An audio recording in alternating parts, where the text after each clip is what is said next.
तो हेलो दोस्तों, welcome back to our channel. Jharkhand polytechnic entrance exam 2025 के लिए इस वीडियो में हम लोग फिर से प्रैक्टिस सेट लगाएंगे। ये सारे क्वेश्चन आप लोग के फिजिक्स और केमिस्ट्री के हैं, जहां से आपके एग्जाम में 50-50 यानी कि 100 क्वेश्चन 100 नंबर के पूछे जाते हैं। इस प्रैक्टिस सेट में हम लोग टोटल 25 क्वेश्चन का टेस्ट लगाएंगे। इन सारे क्वेश्चन को टेस्ट के तौर पर लगाना है। टारगेट आप लोग का 20+ का है। देखिए, आजकल मैं ऐसा देख रहा हूँ कि यूट्यूब पे बहुत सारे ऐसे यूट्यूबर्स हैं जो कि आप लोग को कुछ पैसों के लिए आपको बैच प्रोवाइड कर रहे हैं। देखिए, ये 2 महीने आपको किसी बैच लेने की जरूरत नहीं है। अगर मेरी बात मानो आप, तो सिर्फ आपको कुछ बातों को फॉलो करना है। जैसे कि आप लोगों को फिजिक्स और केमिस्ट्री के नोट्स बनाने हैं। नोट बनाने के लिए पहले आप सिलेबस देख लेना। इसके लिए मैं पहले वीडियो बना दिया हूँ। सिलेबस देखने के बाद हर एक टॉपिक वाइज क्वेश्चन करा रहा हूँ, उसको नोट करिए। नोट करने के बाद आप डेली प्रैक्टिस सेट लगाइए। अब देखिए, मैं आपको बता रहा हूँ, फिजिक्स और केमिस्ट्री ये 2 सब्जेक्ट ऐसा है जहां से आप कम से कम 80 अगर क्वेश्चन ले लाते हो तो आपको एक अच्छा कॉलेज अलॉट हो जाएगा। मैं मान रहा हूँ कि पहले की तुलना में बहुत ज्यादा कंपटीशन हो चुका है। पहले कहाँ 50-55 में कॉलेज मिल जाते थे, पर अब कहाँ वही 120-25 लाने होते हैं टॉप कॉलेज के लिए। अगर आप 10th अच्छे तरीके से पढ़े हैं तो कोई दिक्कत होने वाला नहीं है। सबसे पहले आपको सिलेबस बनाना है। सिलेबस में टॉपिक वाइज जो आपके चैप्टर्स हैं उसको नोट करना है। वहां से जो जो क्वेश्चन आते हैं उसको नोट करना है और डेली प्रैक्टिस सेट लगाना है। तो इस वीडियो में हम लोग फिर से प्रैक्टिस सेट लगाएंगे और सारे क्वेश्चन आप लोग की इंपॉर्टेंट है। साइंस के क्वेश्चन है जिसमें कि आपके फिजिक्स और केमिस्ट्री के क्वेश्चन आते हैं। सारे क्वेश्चन प्रीवियस ईयर के हैं। सारे प्रीवियस ईयर के वीडियो जो भी हैं आपको यूट्यूब पे मेंबरशिप वाले में, अगर आपको देखना होगा तो ज्वाइन कर लीजिएगा, आपको सारी वीडियो मिल जाएगी। ये आज का पहला क्वेश्चन है, इलेक्ट्रॉन वोल्ट किसकी इकाई होती है? इलेक्ट्रॉन वोल्ट यानी कि ईवी, ये किसकी इकाई होती है आपको बताना है। देखिए, यूनिट्स आपके क्वेश्चन आते हैं, एसआई मात्रक से क्वेश्चन आते हैं, इसीलिए आपको करा रहा हूँ। धीरे धीरे सारे क्वेश्चन आपको कराऊंगा। तो देखिए, इलेक्ट्रॉन वोल्ट नाम से जैसा कि लग रहा है ये पोटेंशियल डिफरेंस की एसआई यूनिट है, पर ये पोटेंशियल डिफरेंस की एसआई यूनिट नहीं है। ये ऊर्जा यानी कि एनर्जी का एसआई यूनिट होता है इलेक्ट्रॉन वोल्ट। 4 ऑप्शन देखिए, इसका राइट आंसर हो जाएगा। याद रखिएगा, कई बार पूछा हुआ क्वेश्चन, सारे क्वेश्चन करा रहा हूँ। अगला क्वेश्चन, क्वेश्चन नंबर 2 देखिए, सूर्य ग्रहण कब होता है? चंद्र ग्रहण, सूर्य ग्रहण, सोलर एक्लिप्स, ये आप पढ़े होंगे। ऐसे क्वेश्चन जो कि एग्जाम में आते हैं, इनके ऑप्शन इस प्रकार के होते हैं जो कि हमें कंफ्यूज कराते हैं। तो ध्यान से समझिए सूर्य ग्रहण क्या होता है। इस इमेज को आप ध्यान से देखिए, क्या है, यहाँ पर है सूर्य, यहाँ पर बीच में है चंद्रमा और यहाँ लास्ट में है पृथ्वी जो हमारी अर्थ है। तो देखिए क्या होता है सूर्य ग्रहण में, सूर्य सबसे पहले होता है, उसके बाद चंद्रमा और लास्ट में हमारी पृथ्वी। कहने का मतलब है सूर्य और पृथ्वी के बीच में चंद्रमा आ जाता है। ऐसा ऑप्शन में कहाँ पर है? देखिए फर्स्ट ऑप्शन, देखिए चंद्रमा जो है सूर्य और पृथ्वी के बीच में आ जाता है। राइट आंसर क्या हो जाएगा? First option. चंद्र ग्रहण क्या होता है? ये इमेज देखिए, चंद्र ग्रहण में हमारी जो पृथ्वी है ये सूर्य और चंद्रमा के बीच में आ जाती है। समझ गए? इमेज के थ्रू समझना कितना आसान है ना, कंफ्यूज होने की जरूरत नहीं है। ठीक है, नेक्स्ट क्वेश्चन देखिए, क्वेश्चन नंबर 3। देखिए, हमारी ये प्रैक्टिस सेट शाम 4 बजे के बाद आपको कभी भी यूट्यूब पे मिल सकती है। पहले ये मेंबरशिप वालों के लिए होती है, उसके बाद आपको पब्लिक किया जाता है। ठीक है, तो आप परेशान नहीं होइएगा। और ये देखिए, सारे प्रैक्टिस सेट जो आपके हैं, क्वेश्चन आपके जो यूट्यूब पे करा रहा हूँ, सारे आपके फ्री ऑफ कॉस्ट है। किसी भी, मैं आपको नहीं बोलता हूँ कि आप लाइक कीजिए, सब्सक्राइब कीजिए, सिर्फ मेरा यही उद्देश्य होता है कि आप वीडियो को लास्ट तक देखिए। तो ये नेक्स्ट क्वेश्चन, क्वेश्चन नंबर 3 है, कार के हेडलाइट में किस दर्पण का प्रयोग किया जाता है? यहाँ से बहुत सारे क्वेश्चन बनते हैं, मैं आपको धीरे धीरे सारे क्वेश्चन कराऊंगा। कार का हेडलाइट क्या होता है? ये आप जो इमेज में देख रहे हैं, हेडलाइट ऑफ अ कार, ये होता है। और इसमें कौन से मिरर का यूज किया जाता है शायद आपको पता होगा। तो जो कार की हेडलाइट्स होती है, ये इसमें कनकेव मिरर का यूज किया जाता है, यानी कि अवतल दर्पण का प्रयोग किया जाता है। 4 ऑप्शन देखिए, इसका राइट आंसर हो जाएगा। अगर आपको समझ में आ रहा है तो ठीक है, नहीं तो आप बताइएगा, मैं फिर से आपको समझाने की कोशिश करूंगा। वैसे कुछ है नहीं। क्वेश्चन नंबर 4 देखिए, इंद्रधनुष किस कारण से बनता है? रेनबो जो फॉर्म होता है ये किस कारण से बनता है? तो आप पढ़े होंगे टोटल इंटरनल रिफ्लेक्शन के बारे में। इससे पहले मैं आपको बताया था, जो डिजर्ट होता है जहां पर मृग तृष्णा बनता है, इसका यही कारण है, संपूर्ण आंतरिक परावर्तन या फिर टोटल इंटरनल रिफ्लेक्शन। एक और कारण होता है इसका प्रकीर्णन के बारे में, इसके भी आपको समझाए थे। अगर आपको ऑप्शन में दोनों दे दिया, प्रकीर्णन और संपूर्ण आंतरिक परावर्तन, तो वही आपका राइट आंसर हो जाएगा। वैसे अगर आपको ऑप्शन में दोनों नहीं देगा, एक ही देगा, तो आपको लगाना है संपूर्ण आंतरिक परावर्तन। ध्यान दीजिएगा, टोटल इंटरनल रिफ्लेक्शन यही आपका राइट आंसर होगा। लेकिन यहाँ पर दोनों ऑप्शन दिया है तो हमको दोनों ऑप्शन टिक लगाना होगा। सेकंड ऑप्शन इसका राइट आंसर हो जाएगा। वैसे आपको एग्जाम में टोटल इंटरनल रिफ्लेक्शन आएगा, ध्यान में माइंड में बैठा लीजिए, तो वही आपका राइट आंसर होगा। तो यही आपके रेनबो हैं, इमेज में आप देख लिए भी होंगे और आपको पहले बताए भी थे, इसमें 7 कलर होते हैं रिवीव ग्योर के रूप में।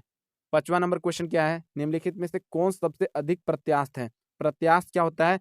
Most elastic. ऑप्शन से आपको लग रहा होगा कि सबसे ज्यादा रबर की इलास्टिसिटी होती है, पर ऐसा नहीं है, उससे भी ज्यादा स्टील की होती है। स्टील को अगर हम तार के रूप में बनाए ना, तो रबर से भी ज्यादा इलास्टिसिटी होती है। यानी कि थर्ड जो ऑप्शन है इसका राइट आंसर हो जाएगा। पूछा गया क्वेश्चन सारा है, सारा क्वेश्चन बहुत ही ज्यादा इंपॉर्टेंट है, पूरे क्वेश्चन का टेस्ट लगाइएगा। क्वेश्चन नंबर 6 देखिए, प्रतिध्वनि क्या होता है? प्रतिध्वनि यानी कि एको जो हम सुनते हैं ना, कोई भी वस्तु से टकराकर हमें जो सुनाई देती है, इसी को बोलते हैं प्रतिध्वनि। मतलब कोई भी चीज जब किसी वस्तु से टकराकर हमें रिफ्लेक्ट होती है, हमें सुनाई देती है तो उसी को बोला जाता है प्रतिध्वनि। तो अगर आपको प्रतिध्वनि सुनना है तो आपको और उस वस्तु के बीच की दूरी कितनी होनी चाहिए, कम से कम दूरी कितनी होनी चाहिए या फिर ज़्यादा से ज़्यादा दूरी कितनी होनी चाहिए। जैसे किसी भी वस्तु को देखने के लिए कम से कम दूरी 25 सेंटीमीटर की होनी चाहिए, वैसे ही प्रतिध्वनि यानी कि एको सुनने के लिए कम से कम दूरी 1700 सेंटीमीटर होनी चाहिए। 1700 सेंटीमीटर यानी कि 17 मीटर। ये आपका सेकेंड ऑप्शन देखिए राइट आंसर हो जाएगा। क्वेश्चन नंबर 7 देखिए, विद्युत बल्ब का जो फिलामेंट होता है ये किस चीज से बना होता है। एलईडी बल्ब की बात नहीं कर रहा हूँ, इस बल्ब की बात कर रहा हूँ जो नॉर्मल बल्ब होता है, अभी भी बहुत जगह पर मिलता है। इसमें एक पतली तार की तरह होती है, इसे बोलते हैं फिलामेंट। ये फिलामेंट किस चीज का बना होता है यानी कि किस धातु का बना होता है, तो ये डब्लू टंगस्टन का बना होता है। और आपको सिंबल में भी दे सकता है, याद रखिएगा टंगस्टन का जो मात्रक मतलब सिंबल जो होता है ये डब्लू होता है। 4 ऑप्शन देखिए इसका राइट आंसर हो जाएगा। आसान क्वेश्चन है। एलईडी का फुल फॉर्म क्या होता है, सीएफएल का फुल फॉर्म क्या होता है, ये भी क्वेश्चन पूछा जाता है। सीएफएल का फुल फॉर्म होता है कॉम्पैक्ट फ्लोरोसेंट लाइट, वैसे ही एलईडी का फुल फॉर्म होता है लाइट एमिटिंग डायोड। याद रखिएगा यहाँ से भी क्वेश्चन पूछ जाते हैं। नेक्स्ट क्वेश्चन देखिए क्या है, क्वेश्चन नंबर 8, समुद्र की जो गहराई है इसको मापने के लिए किस यंत्र का प्रयोग किया जाता है। कितना समुद्र गहरा है इसको मापने के लिए कौन से इंस्ट्रूमेंट का प्रयोग किया जाता है। मैं आपको पहले बताया हूँ, इसको मापने के लिए पैदोमीटर का प्रयोग किया जाता है। फर्स्ट ऑप्शन राइट आंसर हो जाएगा। बैरोमीटर से वायु दाब मापते हैं, वायु दाब कहने का मतलब जो हवा की प्रेशर होती है इसको मापने के लिए बैरोमीटर का प्रयोग करते हैं। इसका राइट आंसर फर्स्ट ऑप्शन हो जाएगा। क्वेश्चन नंबर 9, सूर्योदय और सूर्यास्त के समय सूर्य लाल क्यों दिखाई देता है, इसका क्या कारण है। कई बार करा चुका हूं, प्रकाश का प्रकीर्णन, scattering of light. Third option right answer हो जाएगा। नेक्स्ट क्वेश्चन, क्वेश्चन नंबर 10, कौन सा हार्मोन रक्त शर्करा के स्तर को नियंत्रित करता है। क्वेश्चन को देखने से लग रहा है बायोलॉजी के क्वेश्चन है, पर है नहीं, प्रीवियस ईयर में पूछे गए क्वेश्चन करा रहा हूँ। ये केमिस्ट्री में पूछा गया क्वेश्चन है। राइट आंसर इसका हो जाएगा जो ब्लड शुगर लेवल को कंट्रोल करता है ये इंसुलिन हार्मोन करता है। सेकेंड ऑप्शन देखिए इसका राइट आंसर हो जाएगा। लग रहा है ना बायोलॉजी का क्वेश्चन है, पर है नहीं। नेक्स्ट क्वेश्चन, क्वेश्चन नंबर 11, वाहनों में लगे साइड मिरर, ये साइड मिरर क्या होता है, ये इमेज में देखिए साइड मिरर इसको बोलते हैं। किस प्रकार के दर्पण होते हैं, दर्पण यानी कि मिरर, कौन सा मिरर का प्रयोग किया जाता है, तो इस प्रकार के दर्पण में कन्वेक्स यानी कि उत्तल दर्पण का प्रयोग किया जाता है। तो फर्स्ट ऑप्शन देखिए राइट आंसर हो जाएगा। वहीं पे कार, ट्रक और बसों में ड्राइवर की सीट के पास जो लगा दर्पण होता है यानी जो मिरर होता है ये अवतल दर्पण होता है, यानी कि कनकेव मिरर होता है, याद रखिएगा। इसका राइट आंसर फर्स्ट ऑप्शन हो जाएगा।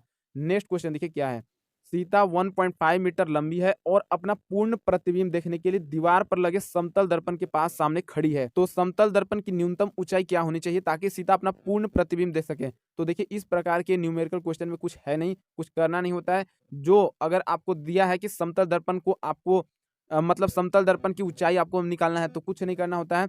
जो आपकी हाइट है, जैसे कि सीता की लंबाई कितनी है 1.5 मीटर, तो सेम इसका आधा कर देते हैं। 1.5 मीटर का आधा क्या होगा, मतलब 1.5 बट्टा में 2 कर देंगे, क्या है क्या आएगा, तो 1.5 बट्टा में 2 इक्वल टू आएगा 0.75। कहाँ पे है देखिए 0.50, 0 से 35 मीटर।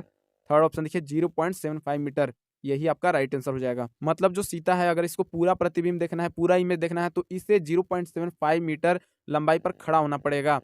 अगला question, question number 13, Vikram Sarabhai अंतरिक्ष केंद्र कहाँ स्थित है। लग रहा है जीके जीएस का क्वेश्चन है, पर आपके साइंस क्वेश्चन में इस प्रकार के क्वेश्चन पूछ दिए जाते हैं। वैसे ये हार्ड क्वेश्चन नहीं है, आपके 8 क्लास में पढ़ना था, पर इस प्रकार के क्वेश्चन आपके एग्जाम में नहीं आने चाहिए थे, पर दे देते हैं। तो आपको ध्यान रखना है कि विक्रम साराभाई जो अंतरिक्ष केंद्र है, अंतरिक्ष केंद्र यानी कि स्पेस सेंटर, ये तिरुवनंतपुरम है। तिरुवनंतपुरम कहाँ पे है, केरल की राजधानी कैपिटल जो है केरल की तिरुवनंतपुरम में विक्रम साराभाई अंतरिक्ष केंद्र वहां पर स्थित है। फर्स्ट ऑप्शन राइट आंसर हो जाएगा। और भी बहुत सारे स्पेस सेंटर है, सारे आपको क्वेश्चन करा दूंगा। ठीक है, नेक्स्ट क्वेश्चन देखिए, क्वेश्चन नंबर 14, ये 2023 का ही क्वेश्चन है। और मैं आपको बार बार यही बोलता हूँ कि जितने भी प्रीवियस ईयर के पेपर हैं, क्वेश्चन है, ये मैं आपको यूट्यूब पे करा चुका हूँ, आप देख लीजिएगा, ज्वाइन होकर देख लीजिएगा।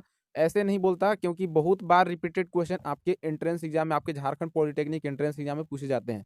ये क्वेश्चन है, ध्यान से समझिएगा। वह एंजाइम जो एटीपी होता क्या है, अभी मैं आपको बताता हूँ। एटीपी का उपयोग फॉस्फेट के स्थानांतरण में करता है और उसे सहकारक यानी कि कोफैक्टर के रूप में एक क्षारीय मृदा क्या होता है, अल्कलाइन सोइल मेटल। देखिए धातु एम की आवश्यकता होती है, तो एम क्या है, कौन सा धातु यानी कि कौन से मेटल के आवश्यकता होती है। पहले आप एटीपी के बारे में समझिए, एटीपी होता क्या है। एटीपी का फुल फॉर्म होता है एडिनोसिन ट्राइफॉस्फेट। ये होता क्या है, ये देखिए सभी जीवित कोशिकाएं जो हमारी सेल है ना, इसमें ऊर्जा के रूप में एक बहुत ही ज्यादा महत्वपूर्ण मोलिक्यूल्स होता है। देखिए ऊर्जा, हमारी शरीर ऊर्जा से ही तो चलती है, और जो भी हम लोग दिन भर रात भर काम करते हैं ऊर्जा की बदौलत ही तो काम कर पाते हैं। इसको चलाने के लिए जो ऊर्जा प्रदान करता है एटीपी ही करता है। एटीपी यानी कि एडिनोसिन ट्राइफॉस्फेट, इसका फुल फॉर्म भी आप याद रखिएगा, हो सकता है आपके एग्जाम में आ जाए। तो देखिए एटीपी का उपयोग फॉस्फेट के स्थानांतरण में करता है, तो उसमें जो कोफैक्टर होता है, ये जो एलिमेंट होता है ये मैग्नीशियम होता है। सेकंड ऑप्शन देखिए ये राइट आंसर, आप टिक लगा लीजिएगा, बहुत ही ज्यादा इंपॉर्टेंट क्वेश्चन है। क्वेश्चन नंबर 15, 15 प्रोटॉन, 15 इलेक्ट्रॉन और 16 न्यूट्रॉन है। तत्व की द्रव्यमान संख्या आपको ज्ञात करना है। देखिए ऐसे क्वेश्चन मैं आपको भले ही नहीं बताया हूं, पर आपको द्रव्यमान संख्या निकालने पिछले वीडियो में, बहुत सारे वीडियो में आपको बता चुका हूं। ए इक्वल टू होता है P plus N, P proton और एन न्यूट्रॉन। 15 प्लस 16 जोड़ दीजिए 31, आपका राइट आंसर हो जाएगा। 4 ऑप्शन देखिए राइट आंसर। ठीक है, यही आपका निकालने का फॉर्मूला है, a equal to p plus n. Next question, question number 16 देखिए, परमाणु संख्या के आधार पर तत्वों का वर्गीकरण किसने किया? आपने 10th क्लास में बहुत सारे नियम पढ़े थे, डोबेराइनर का नियम, न्यूलैंड्स का नियम, मेंडलीव का नियम, जिन्होंने परमाणु द्रव्यमान के अनुसार पीरियोडिक टेबल तैयार किया था। लेकिन परमाणु संख्या के आधार पर तैयार करने वाले जो वैज्ञानिक थे, ये मोस्ले थे। मोस्ले जो 4 ऑप्शन है, ये इसका राइट आंसर हो जाएगा। मोस्ले वैज्ञानिक ने पहले परमाणु संख्या के आधार पर पीरियोडिक टेबल तैयार किया था। 4 option right answer. Question number 17 देखिए, किस कण का द्रव्यमान सबसे कम होता है, यानी कि किस पार्टिकल का सबसे लोएस्ट मास होता है? देखिए आपको याद करना पड़ेगा, प्रोटॉन का मास कितना होता है, इलेक्ट्रॉन का मास कितना होता है, न्यूट्रॉन का मास कितना होता है, तब जाकर आप बता पाएंगे। क्योंकि क्वेश्चन ऐसे भी आ सकता है आपका कि प्रोटॉन का मास कितना होता है, इलेक्ट्रॉन का मास कितना होता है, इनमें से सबसे कम किसका है, सबसे ज्यादा क्या है। याद कर लीजिए, प्रोटॉन का मास होता है 1.67 इंटू 10⁻⁻27। अगर आपने पहले पढ़ा होगा तो आपको याद होगा, नोटबुक में नोट कर लीजिएगा। जो इलेक्ट्रॉन का मास होता है ये होता है 9.109 इंटू 10⁻31 kg। न्यूट्रॉन का और प्रोटॉन का एक ही लगभग होता है 1.67493 इंटू 10⁻27। ठीक है, तो सबसे यहाँ पर कम किसका हो गया, -31, 10⁻31, यानी कि इलेक्ट्रॉन का जो मास है ये सबसे कम होता है। क्योंकि माइनस में जितना ही ज्यादा उतना ही कम होता है, आपको पता है ना। इलेक्ट्रॉन का सबसे मास कम होता है, यानी कि किस कण का द्रव्यमान सबसे कम होता है, तो इलेक्ट्रॉन आपको राइट आंसर हो जाएगा। वहीं पे अगर आपका क्वेश्चन आ सकता है इस प्रकार से कि सबसे कम किस तत्व का, किस एलिमेंट का द्रव्यमान होता है, तो आपका हाइड्रोजन राइट आंसर हो जाएगा। हाइड्रोजन का सबसे कम होता है। नेक्स्ट क्वेश्चन देखिए, क्वेश्चन नंबर 18, निम्नलिखित में से कौन हाइड्रोजन का सबसे सामान्य समस्थानिक है? समस्थानिक यानी कि आइसोटोप, पता होगा आप लोग को, हाइड्रोजन के 3 समस्थानिक होते हैं, प्रोटियम, ट्रिटियम, ड्यूटेरियम। इसमें जो प्रोटियम है ये सामान्य समस्थानिक होता है, यानी कि कॉमन आइसोटोप होते हैं। कॉमन कहने का मतलब इसकी जो परमाणु संख्या या फिर प्रोटॉन की संख्या कहिए, ये सामान्य होती है, द्रव्यमान संख्या भी समान होती है, यानी कि H11 होता है इसका। प्रोटियम जो है ये सबसे कॉमन है। और देखिए ट्रिटियम है ना, ये सबसे भारी समस्थानिक होता है, याद रखिएगा। इसका जो फर्स्ट ऑप्शन है ये राइट आंसर हो जाएगा। नेक्स्ट क्वेश्चन, क्वेश्चन नंबर 19 देखिए, वे तत्व जिनका परमाणु भर समान होते हैं, यानी कि जो एटॉमिक वेट होता है ये तो समान होता है, सेम होता है, पर उनके परमाणु क्रमांक यानी कि एटॉमिक नंबर ये अलग अलग होते हैं, ये डिफरेंट होते हैं, तो उन्हें क्या कहा जाता है? आप पढ़े होंगे आइसो बार के बारे में, आपको बहुत बार बताया है, याद रख लीजिएगा। समभारिक कहा जाता है इसे। समस्थानिक के बारे में आपको बता दें, जिनके परमाणु संख्या समान होते हैं और परमाणु द्रव्यमान भिन्न भिन्न होते हैं, यानी कि जो एटॉमिक नंबर होते हैं ये सेम होते हैं, और एटॉमिक वेट होता है ना, ये डिफरेंट डिफरेंट होता है। यहाँ पर क्या है इसका राइट आंसर, थर्ड ऑप्शन समभारिक यानी कि आइसोबार। ठीक है, क्वेश्चन नंबर 20 देखिए, परमाणु की त्रिज्या का प्रयोग किसे मापने के लिए किया जाता है? Atomic radius use to measure. याद रखिएगा, जो परमाणु संख्या होता है यानी कि एटॉमिक नंबर, इसे मापने के लिए परमाणु त्रिज्या का प्रयोग किया जाता है। फर्स्ट ऑप्शन इसका राइट आंसर हो जाएगा। क्वेश्चन नंबर 21, जब एक उदासीन परमाणु यानी कि न्यूट्रल एटम को धनायन यानी कि कैटायन में परिवर्तित किया जाता है, यानी कि कन्वर्ट किया जाता है, तो ये इसमें क्या परिवर्तन आता है, इसमें क्या डिफरेंस देखने को मिलता है, क्या परिवर्तन होता है? तो देखिए, जब एक उदासीन परमाणु में धन आयन में परिवर्तन होता है, मतलब प्लस में परिवर्तित होता है, प्लस में कन्वर्ट होता है, तो इसके आकार जो होते हैं ये कम ज्यादा हो जाते हैं, यानी कि इसकी साइज में परिवर्तन एक अच्छा खासा आता है। तो क्या हो जाएगा राइट आंसर, आकार में ह्रास, ह्रास यानी कि कमी, ये दिखाई दिखने लगती है। थर्ड ऑप्शन देखिए, क्वेश्चन नंबर 22, एक रासायनिक समीकरण को संतुलित कहा जाता है यदि संख्या, बहुत सारे आपने रासायनिक समीकरण को संतुलित किया होगा, केमिकल इक्वेशन सोल्व किए होंगे 10th के अंदर, आपको फर्स्ट चैप्टर में ही पढ़ना था।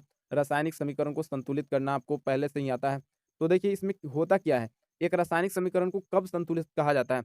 आप लोग ने बहुत सारे स्केल बनाए होंगे, केमिकल इक्वेशन आपने सोल्व किए होंगे, तो आपको पता होगा दोनों तरफ बैलेंस किया जाता है। मतलब दोनों तरफ बैलेंस बराबर होना चाहिए, उनकी जो परमाणु संख्या ये समान होनी चाहिए। यानी कि फर्स्ट ऑप्शन देखिए, atoms are the same on both sides, first option right answer हो जाएगा। क्वेश्चन नंबर 23 देखिए, समस्थानिकों में किस प्रकार की भिन्नता होती है? समस्थानिक, संभारित, यहाँ से क्वेश्चन आपके आते हैं, यानी कि आइसोटोप, आइसोबार। तो समस्थानिक में क्या डिफरेंस होता है? रासायनिक संरचना, परमाणु संख्या, न्यूट्रॉन की संख्या, भौतिक और रासायनिक गुणधर्म क्या होता है? देखिए क्वेश्चन देखने को तो आसान लग रहे हैं क्योंकि प्रैक्टिस सेट आप कर रहे हैं, लेकिन यही क्वेश्चन आप, ये मुझे पता है, अगर आप अच्छे से प्रैक्टिस सेट नहीं लगाएंगे, अच्छे से नोट नहीं करेंगे, यही क्वेश्चन आप गलती करके आएंगे। ऐसा मैं बहुत बार देख चुका हूँ। तो याद रखिएगा, समस्थानिक यानी कि जो आइसोटोप्स में डिफरेंट होता है, ये डिफरेंस होता है, ये न्यूट्रॉन की संख्या का डिफरेंस होता है। क्वेश्चन देखने को आसान लग रहे हैं, क्वेश्चन गलत कर देते हैं कैंडिडेट। मैं बार बार आपको यही बोलता हूँ, आप नोट कर लीजिए, अच्छे से याद कर लीजिए, ठीक है। न्यूट्रॉन की संख्या जो होती है, ये डिफरेंस होती है। Third option right answer. 2 question देख कर जाइएगा। क्वेश्चन नंबर 24, परमाणु का मूल कण नहीं है, is not a fundamental particles of an atom. परमाणु के मूल कण आपने पढ़ा होगा, इलेक्ट्रॉन, प्रोटॉन, न्यूट्रॉन। इसमें डिफरेंस आपको कौन सा लग रहा है, कौन सा अलग लग रहा है, आप खुद बताओ। पॉजिट्रॉन आप नाम तो सुने होंगे, पर ये मूल कण नहीं होता है, ये मतलब मेन फंडामेंटल जो पार्टिकल्स होते हैं, ये 3 ही होते हैं। ये पॉजिट्रॉन नहीं होता है, ये प्रोटॉन का भाग होता है। पॉजिट्रॉन जो है सेकंड ऑप्शन इसका राइट आंसर हो जाएगा, ठीक है। जैसे मैथ आप भले ही बना लेते होंगे, लेकिन बार-बार रिवीजन करने की ज़रूरत होती है, वैसे ही आपको फिज़िक्स और केमिस्ट्री भी हर महीने, हर सप्ताह में आपको रिवीजन करने की ज़रूरत होती है। तो आप रिवीजन करते चलिएगा, ठीक है। अगर आप अच्छे से रिवीजन नहीं करते हैं, अच्छे से आप बार-बार इसको रिवीजन नहीं करते हैं, तो ये एग्ज़ाम में गलतियाँ करा ही देती है। और अच्छे क्वेश्चन जो आपको आते हैं, वो भी क्वेश्चन प्रेशर के चलते, क्योंकि टाइम कम मिलता है, प्रेशर के चलते गलतियाँ हो जाती है। और पता है ना, नेगेटिव मार्किंग है, तो नेगेटिव मार्किंग अच्छे मतलब क्वेश्चन पर भी लग जाते हैं। इसी कारण से कैंडिडेट का सिलेक्शन नहीं हो पाता है। एक अच्छे कैंडिडेट क्या करते हैं, बार-बार साप्ताहिक, हर सप्ताह रिवीजन करते हैं, उसको प्रैक्टिस सेट के तौर पर लगाते हैं, फिर से उस क्वेश्चन को रिविज़न करते हैं। तो देखिए, केवल प्रैक्टिस सेट लगाने से नहीं होगा, केवल आपको ये वीडियो देख लेने से मात्र नहीं हो जाएगा। मैं आपको यही बोलूँगा कि आप क्वेश्चन को अच्छे, जो जो क्वेश्चन आपको नहीं आ रहे हैं, उसको आप नोट कीजिए। नोट करने के बाद एक बार खुद से आप उस क्वेश्चन को अच्छे से याद कीजिए। बाकी और कुछ समझाने की ज़रूरत है नहीं। क्वेश्चन नंबर 25 बेहद आसान क्वेश्चन। धातु जो कक्ष ताप पर द्रव अवस्था में पाई जाती है, यानी कि कौन-सा मेटल जो रूम टेम्परेचर पर लिक्विड स्टेट में होता है? सारे कैंडिडेट जान रहे होंगे कि जो Hg यानी कि पारा होता है, जिसे मरकरी कहा जाता है ना, ये हमेशा द्रव अवस्था में होता है। जो कक्ष ताप होता है ना, रूम टेम्परेचर पर, ये लिक्विड फॉर्म में होता है। थर्मामीटर में प्रयोग किया जाता है। थर्ड ऑप्शन राइट आंसर हो जाएगा। आज के प्रैक्टिस सेट में आपके टॉप 25 क्वेश्चन जो कि साइंस में, फिजिक्स और केमिस्ट्री के थे, सारे क्वेश्चन इंपॉर्टेंट थे, आपको इस प्रैक्टिस सेट में कराए। कैसा क्वेश्चन लगा, क्वेश्चन का लेवल कितना कैसा था, आप कमेंट में बताइएगा कितने क्वेश्चन आप सॉल्व कर पाए। मैं आपसे बार-बार यही बोलता हूँ, आप एक बार कमेंट में बताइए ताकि हमको भी पता चले, ठीक है? तो मिलते हैं फिर से नेक्स्ट वीडियो में, अभी के लिए बस इतना ही, धन्यवाद।